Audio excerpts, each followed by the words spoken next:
Eu vou pegar um gancho até nisso que você está falando em relação aos trabalhos assistenciais. E pode ser que as pessoas estejam acompanhando aqui o programa e passem por situações semelhantes.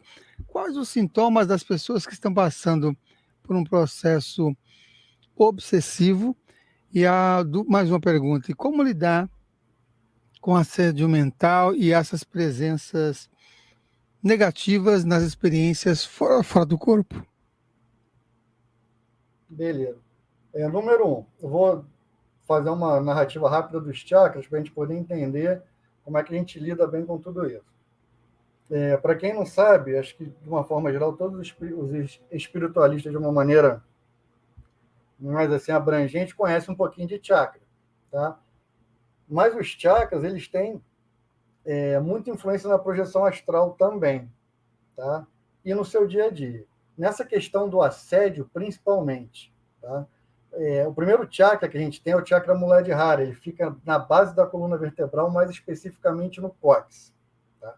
O segundo chakra é o chakra Swadhisthana, conhecido como chakra gênito urinário, algumas pessoas chamam assim, ou chakra sexual.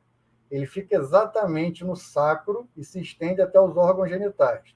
O terceiro é o Manipura Chakra, que ele fica mais ou menos, ele fica exatamente na altura da coluna vertebral, correspondente à região do umbigo, porque tem algumas correntes atuais que acabam confundindo um pouquinho ele com o chakra epigástrico, que fica acima. Mas, de acordo com a literatura védica, hindu, quando você consegue, sentindo a energia, você vê que o terceiro chakra ele fica exatamente no umbigo. Esses três primeiros chakras, eles têm que estar com energia bem equilibrada para que você não sofra, pelo menos, aquele assédio básico que todo mundo sofre quando vai no shopping, vai na rua, que na praia, que é o que seja o assédio da energia sexual, e também outros assediadores ligados a alimentos e tudo mais, que são, digamos assim, os assediadores feijão com arroz. Os caras, às vezes, que não têm nem um nível técnico de assédio. Eles estão ali turbulentos, sabem que já morreram, mas estão apegados ali, digamos, ao refrigerante. Às vezes também tem, o pessoal acha muito que é cerveja, mas alguns são apegados à comida, a chocolate, a vinhos, a sexo, principalmente sexo, então é terrível, é o que mais tem, é o que mais você encontra. Então, se você não trabalhar a energia desses três chakras, você fica completamente exposto a esses assediadores. Só que esses assédios mais sofisticados, eles ocorrem não nos chakras inferiores. Eles ocorrem quando a pessoa quer subjugar, quando o espírito, né, o mago sombrio, ele quer subjugar, ele quer realmente dominar a mente da pessoa, ele atinge o teu chakra Agni, o chakra frontal. Como é que ele faz isso? Vou dar um exemplo simples. Os assédios eles ocorrem por dois tipos de movimento. Ele tenta fazer um movimento energético ou um movimento pelo pensamento. Ele tenta atuar de forma energética ou pelo pensamento. Normalmente, as pessoas dão muita abertura até na parte energética. Tá? Ambientes que frequentam, estados mentais que, mesmo que sejam criados aqui no chakra Agni, eles estão em parceria com os chakras inferiores constantemente. Tá? Então, se você não se cuidar, você vai ser prato cheio de qualquer obsessor, qualquer assediador. Tá? Mas os obsessores mais sofisticados, esses magos sombrios, essas criaturas que às vezes trabalham até por um submundo do astral muito tenebroso, muito complicado, eles atuam pelo pensamento, porque pelo pensamento eles conseguem te escravizar. Então, o que acontece? Como é que você vai se defender de um ataque pelo pensamento? Tá? A parte energética, você pode se cuidar. Se você fizer esporte, por exemplo, dança de salão, se você fizer bicicleta, você vai trabalhar energia, não vai ficar com excesso. Só de você não ter excesso de energia, você já não fica um alvo tão fácil para esses obsessores menores. Mas esses obsessores, esses magos mais sofisticados, eles criam ideias, na verdade, eles estimulam ideias que já estão dentro de você. Então, se você for um cara que tem um problema, for uma pessoa que tem problema com alguém da sua família, com um amigo de trabalho, mas você está ali, não sei, o cara é legal, não é? Me atrapalhou aqui no meu cargo, tentou passar por cima de mim. Se você já tem um pouquinho de raiva, um pouquinho de inveja, um pouquinho de rancor, não precisa nem ser raiva. O obsessor, esse sofisticado, ele às vezes percebe que da parte energética você está cuidando um pouquinho melhor. Aí você tem uma alimentação mais equilibrada, você não fuma, não bebe tanto, ou então não bebe. De uma forma geral, não estou falando só de bebida alcoólica e, digamos assim, só de quem fuma cigarro ou bebida, não. Qualquer tipo de vício em geral. Se ele não consegue atuar ali nessa parte energética, você não tem energia, ele vai dominar a sua mente para te desequilibrar, para que você depois se alimente da forma que ele quer. Se alimente, que eu digo no sentido não só físico, mas que você dê alimento para a sua mente da maneira que ele te ordenar. E como é que ele faz isso? Ele pega aquele rancor que você tem pequenininho, aquela raiva daquele vizinho, daquele cara do trabalho, e vai alimentando devagarzinho. Muitas vezes até de longe, ele nem chega perto para também você não perceber a presença dele. Ele vai te atacando pelo pensamento de longe. E o pensamento é complicado, porque você não consegue defender ataque pelo pensamento. Por isso que a meditação e o mantra é extremamente importante como defesa. Tá? Então, ele vai ali te minando. Você tem um pouquinho de rancor, ele vai aumentando. Pô, mas aquele cara ele fez isso com você, não merece isso não, você não merece. Você trabalha tão bem, você é uma pessoa tão digna. Ele vai criando estados mentais que já estão dentro de você, repito. Não tem como ele chegar numa pessoa que não dê abertura para criar isso. Tá? Muitas vezes eles ficam meses e anos esperando essa abertura. Tá? Mas, normalmente, nós, pessoas normais, sempre vão dar uma aberturazinha uma época ou outra. Né? Natal é uma época que o pessoal acha que é maravilhoso e é muito bom mesmo de energia, mas você sabe que tem muitas brigas de família. E os obsessores deitam e rolam. E esses sofisticados, eles ficam ali plantando a ideia. Até que aquela ideia cresça, tome força, se torne uma espécie de monoideia, e a gente vai entrar na ideia, no que a gente chama de forma-pensamento. Então, ele estimula aquilo que já existe em você, e você vai criando formas de pensamento que, de certa maneira, vão te estimulando a pensar mais do mesmo, e aí você vai entrando na mão do obsessor. Mas não pensa que isso é em uma semana, não. Eles ficam, às vezes, meses e anos ali, principalmente se você, digamos que você seja uma pessoa que vai à igreja, que vai ao centro, que faz uma oração, que tem uma energia legal, eles se dedicam a acabar com a tua vida. Tá? Isso é fato. E a melhor forma de você lidar com isso é tentar perceber na raiz. Quando esses pensamentos meio estranhos surgirem na mente, surgem nas nossas mentes, você tem que começar a perceber assim, pô, como é que isso nasceu? Por que isso está tomando força? Isso tem a ver com a minha natureza? Ah, não, mas ele merece? Não sei, não sou eu que tenho que saber se ele merece ou não. A vida dá encargo dessas pessoas. O que não pode é você alimentar esse tipo de pensamento que nasce de você e é estimulado por esses obsessores de fora. E depois que ele toma corpo, ele ganha força, eles ficam orbitando na sua aura como forma de pensamento, e para você se desfazer disso é complicadíssimo. Muitas vezes eles usam ovoides para colocar essas ideias fixas. Por exemplo, se você for alguém ligado ao rancor ou ao ciúme, muito normal eles se utilizarem disso, da energia do ciúme. Ele pega um ovoide específico de ciúme. Para quem não sabe, o ovoide é aquele espírito que se dedicou durante muito tempo, às vezes muitas e muitas reencarnações, a ideias nocivas, ideias fixas, ligadas ao mal, mas não só ao mal no sentido de ser digamos assim, um ditador ou alguém com muito poder. Não, uma ideia simples. Eu tenho ciúme e fica ali várias vidas tendo ciúme de uma forma, digamos assim, nociva, né? Não é um ciúme qualquer. Ou a pessoa que tem raiva, a pessoa que tem inveja. Então, eles pegam o ovoide, para fechar, que já voltar, estou falando muito rápido. Então, esse espírito ele vai retroagindo de tal forma e se tornando, o corpo astral dele se torna, para encurtar, para não ficar tanto tempo nisso, ele se torna uma espécie de ovo, chamado de ovoide, onde ele vai ter aquela ideia específica orbitando dentro dele. Então, tem aquele espírito que retroagiu de forma, como o ovoide, né, ligado à raiva, outro ao sexo, tem muitos ligados ao sexo, e você pega aquilo, quando o obsessor ele quer atingir alguém, ele vai implantando esses ovoides em você, porque eles potencializam esse teu pensamento. Então, o que era pequenininho, se você alimentou um pouquinho, achando que não tinha problema, ao longo de um ano, aquilo ali se torna extremamente difícil de retirar. Tá? Vou dar um exemplo para você que aconteceu comigo.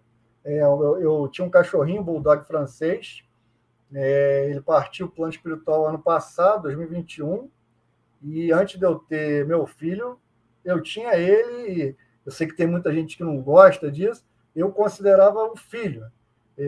Tratava igual filho, dava comida, dava alimentação balanceada. Ele teve um problema sério, um tumor. Eu me mudei para São Paulo para tratá-lo.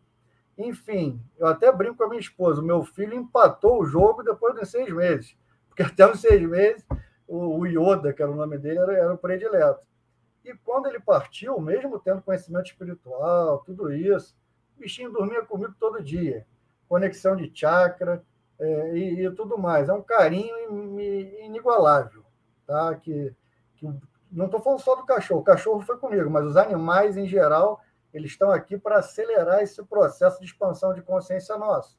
É claro que o deles também, mas o nosso cardíaco é muito afetado no sentido positivo.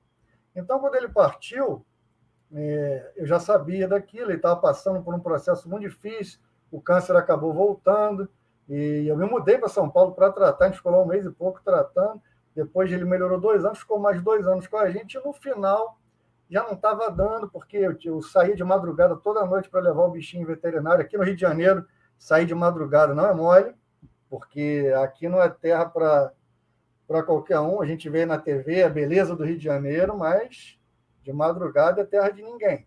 Então é muito difícil, muito perigoso. Eu saí de madrugada porque o bichinho tinha dor, passava mal, e nos últimos meses ele estava muito mal. E teve uma noite que eu sentei, eu já estava vendo que pela energia que a gente estava aqui em casa estava muito complicado, minha esposa muito triste, meu filho não entendia muito, era pequeno, também ficava meio triste, mas ele não compreendia. E eu, na verdade, esse lado do cardíaco também, na hora eu achava que estava tranquilo, mas no final eu comecei a ver que eu estava perdendo um pouco do equilíbrio, porque eu estava me dedicando muito a ele, que era o certo, mas eu estava deixando aquilo ali somatizar, afetar. Enfim, teve um dia que eu estava em casa e comecei a ver um monte de consciência extrafísica pela sala. Ele já estava num processo que eu saía toda noite para drenar o líquido da barriguinha dele, coitado. E fiquei nisso meses e meses. Toda semana eu ia, e o bichinho era muito bonzinho, brincando. Você não dizia que ele estava doente, estava magrinho. Mas chegou uma hora que eu sentei e os veterinários todos falando, você sabe que esse processo pode demorar uns 2 meses, 3, e é uma coisa difícil, já querendo acelerar, né? Eu falei, não vou querer que ele vá de forma natural. Eu até entendo quem opta da outra forma, porque o sofrimento é muito grande. Mas eu falei, não, então vamos fazer o seguinte, já estava vendo que a casa estava, em alguns momentos, estava sendo visitada por consciências, digamos assim, que não costumavam entrar, mas a tristeza, aquilo tudo, estava dando abertura para eles. E quando eu comecei a ver 3 consciências para um lado e para o outro aqui um dia, e eu mal, não estava assim, não, eu nem falando, os primeiros meses eu não conseguia nem falar direito.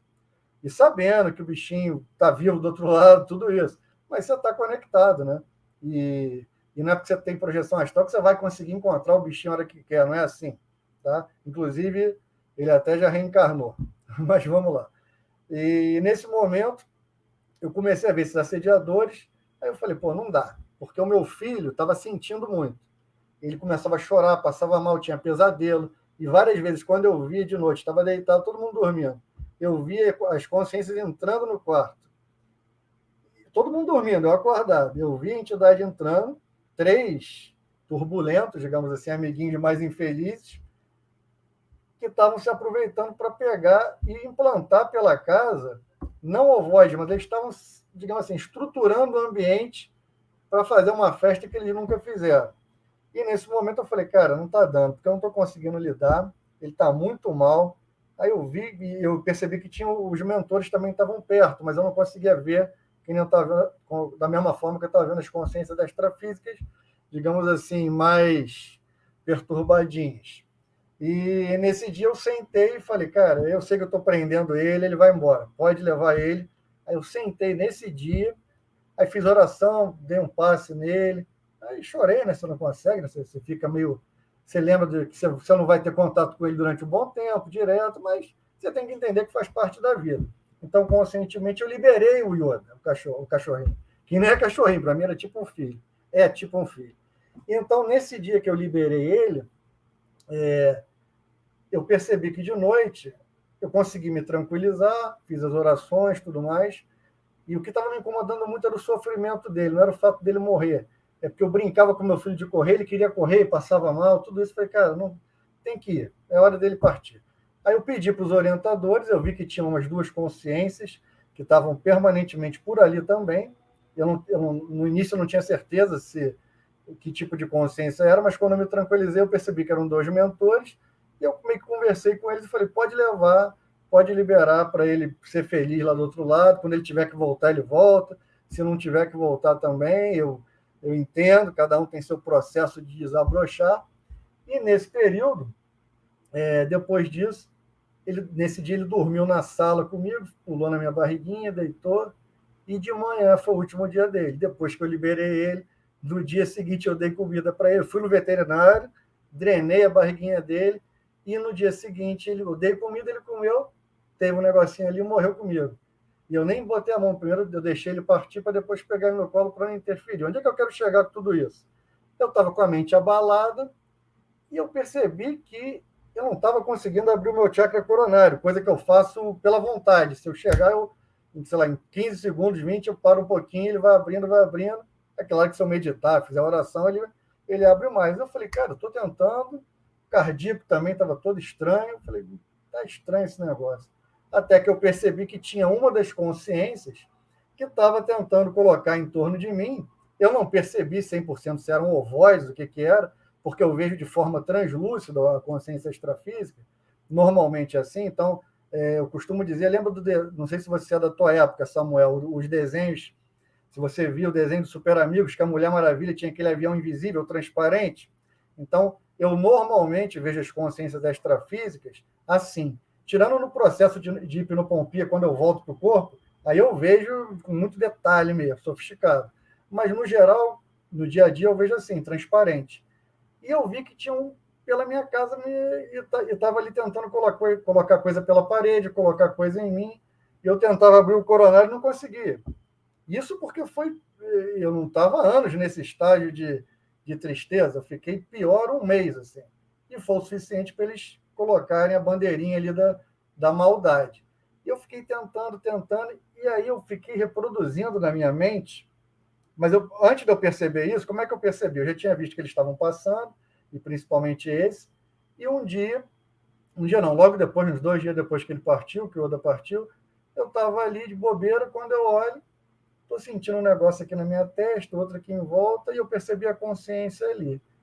Na hora que eu percebi, eu fiquei tentando abrir o chakra coronário, eu já tinha percebido que não estava abrindo, eu falei, cara, tem alguma coisa estranha. Aí eu comecei, porque eu estava nesses 2 dias que ele tinha partido, eu estava reproduzindo a imagem da morte dele, tá? Porque ele caiu na minha frente, eu não peguei ele no braço na hora, conscientemente, porque eu não queria atrapalhar no processo de desenlace. Aí eu fiquei com uma pequena culpa, pequenininha, falei, pô, no último momento dele, não peguei no braço na hora que enquanto ele ainda estava vivo. Bobeira. Coisa da gente ainda que é fraco nesse sentido, que ainda está muito apegado às coisas. E a saudade é grande, claro. Mas, assim, eu sabia que se eu pegasse o bichinho, eu poderia atrapalhar no desenlace. Então, eu deixei ele na minha frente cair. Depois que ele saiu do corpo totalmente, eu peguei, limpei todo, botei na cama. Mas, por um motivo bobo meu, eu mesmo alimentei essa imagem no dia seguinte, dele partindo, dele caindo e falecendo. Aí a entidade pegou aquilo e, pela primeira vez, eles botaram um loop na minha cabeça, que eu devo ter ficado, sei lá, umas 4 horas em casa, que ficava pum, pum, pum, pum, a imagem dele caindo no chão, morrendo. Tá? Aí eu não conseguia tirar aquilo. Falei, como é que eu vou lidar com isso, cara? Eu sempre falo que tem que ficar atento. Como é que eu caí nessa? Eu não conseguia tirar. Falei, como é que eu vou fazer isso? Aí eu respirei fundo, depois de horas, assim. Eu percebi que era de uma maneira muito intensa, que eles colocaram alguma coisa mesmo. E aí eu fui me tranquilizando, meditando, orando, e tentando abrir o chakra coronário, coisa que eu abro fácil e não conseguia abrir. Eu não estava conseguindo sentir as energias, coisa que para mim é muito tranquilo. Eu falei, cara, os caras conseguiram, mas eu falei, não, acabou, chega disso.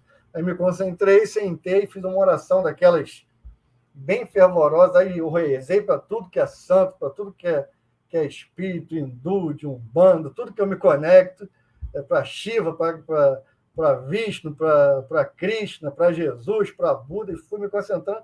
Aí depois de uns 15, 20 minutos, quando eu entrei nesse processo, eu fui sentindo a energia de novo. Aí, foi desbloqueando tudo, desbloqueando. E o coronário, o que eles fazem? Eles vão petrificando o teu coronário, colocando essas ideias no teu Agnya Chakra, então eles aceleraram o loop e, de alguma forma, foram petrificando o meu coronário. Porque o coronário, eu sempre digo, é o único chakra que você não tem que se preocupar com excesso de energia, porque ele captura a energia cósmica. E quem sente energia cósmica entrando pelo topo da cabeça, ela entra e vai se distribuindo por todo o teu corpo. Então, quando você sente essa energia descendo e desbloqueando tudo, essa energia ela é a melhor ferramenta para lidar com esse tipo de obsessão. Mas antes eu tive que perceber isso. No meu caso, com aquela evidência, foi um pouco mais fácil, mas mesmo assim eu tive dificuldade, porque eu estava muito atrelado àquela ideia que eu mesmo construí na minha cabeça de ficar me arrependendo. Por que eu não peguei ele no colo no último momento? Eles pegaram aquilo, criaram um loop mental, e eu fiquei repetindo aquilo horas e horas e horas e horas. Aí, quando eu meditei, quando eu orei, eu consegui capturar a energia cósmica, aí o chakra abriu. Quando o coronário abriu, já era. Aí ele vai para casa, o obsessor vai embora, que ele não tem mais o que fazer. Porque a energia entra e vem limpando tudo, mas ela vem tirando todos os bloqueios.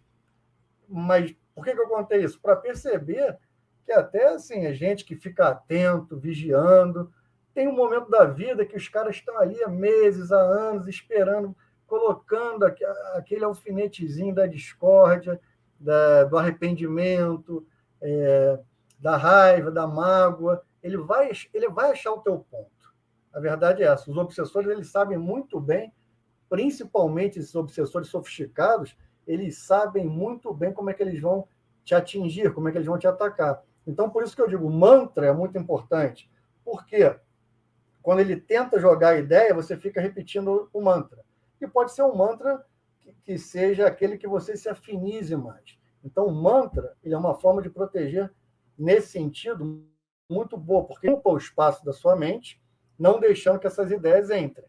E, como eu repeti, essas ideias entram porque você dá abertura. Então, quando você fica com o mantra repetindo, você vai preenchendo a sua mente com aquela conexão, com aquela sintonia. Você pega um Gayatri, ou então o próprio mantra dos Hare Krishnas, aí o Hare Krishna, o parte do Sutra do Coração, o Gata Gata Paragata, que é um mantra também bem legal. Você vai se afinizar com algum específico e vai repetir aquilo na hora certa que você achar que os pensamentos estão entrando, porque você consegue preencher a tua esfera mental e vai diluindo essas formas de pensamento. E se você tiver o coronário, se você conseguir dominar essa energia do coronário, aí é a forma mais fácil, porque você vai, digamos assim, retirando todos esses pontos de energia condensada que eles vão te colocando, porque o coronário desce, ele vai irradiando por todo o corpo. Tá? Por mais que todos os chakras sejam extremamente importantes no processo de despertar espiritual e de expansão da consciência, o coronário ele é aquele que te liga aos mentores, às energias cósmicas, aos amparadores, à natureza subjacente mesmo, a divindade interior que mora dentro de cada um de nós. Você chega com muito mais, digamos assim, com muito mais percepção da unidade cósmica quando você atinge o coronário. Por isso que alguns yogis até consideram o chakra coronário não sendo como chakra, por mais que para mim ele seja um chakra, porque ele repercute, a repercussão dele física é muito grande.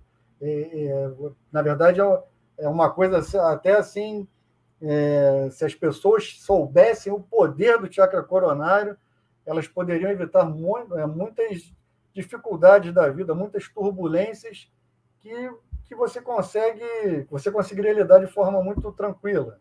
Tá? Mas é isso, já falei muito de novo.